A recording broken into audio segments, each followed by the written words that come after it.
कि या ना तो सीबीआई इन्वेस्टिगेट करेगी ना ईडी इन्वेस्टिगेट करेगी। तो अब जिम्मेदारी कोर्ट पे है। कोर्ट क्या करती है? कोर्ट को एक जैसे 2G में एक SIT बनानी चाहिए और खुद नियुक्ति करनी चाहिए लोगों की उस SIT में।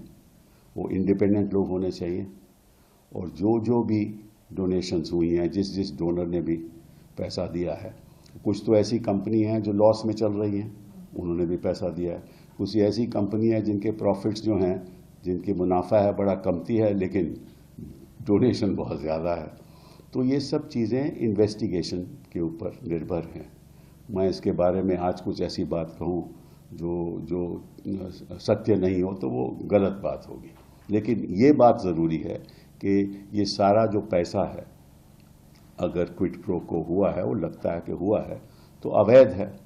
और जो इमारतें भी बनी हैं उस पैसे से, वो भी अवैध हैं। तो ये तो एक बहुत, जैसे मैंने पहले भी कहा कि हिंदुस्तान में 2 बहुत बड़े स्कैम हुए।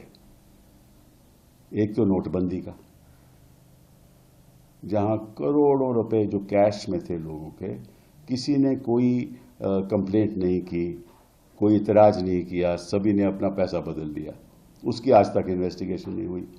वो बहुत बड़ा स्कैम था। अब दूसरा उससे भी बड़ा स्कैम ये है, क्योंकि इस स्कैम के द्वारा तो इन्होंने अपनी पूंजी में जितना उनको चाहिए था डाल लिया और दुनिया में सबसे समझ लीजिए कि सबसे बड़ी पूंजीपति पार्टी उभर के भाजपा आई है।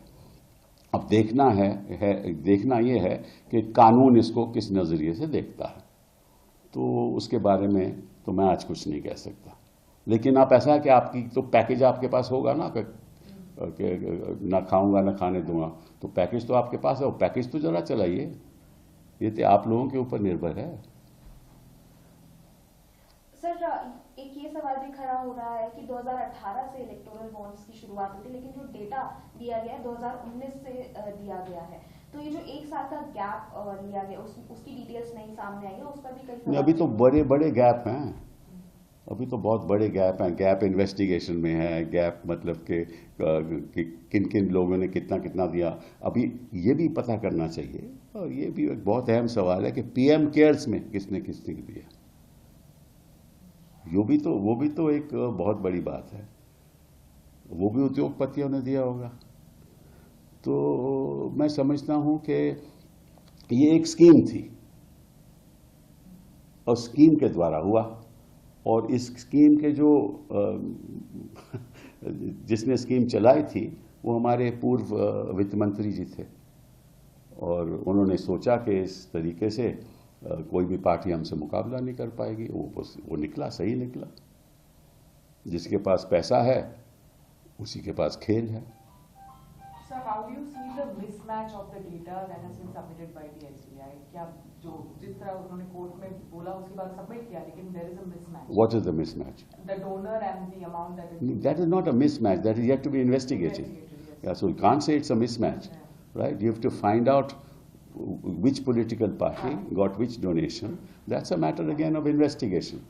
The court in its order has not said that you must actually look at the entire chain of as to how electoral bonds changed hands. But many of these are direct.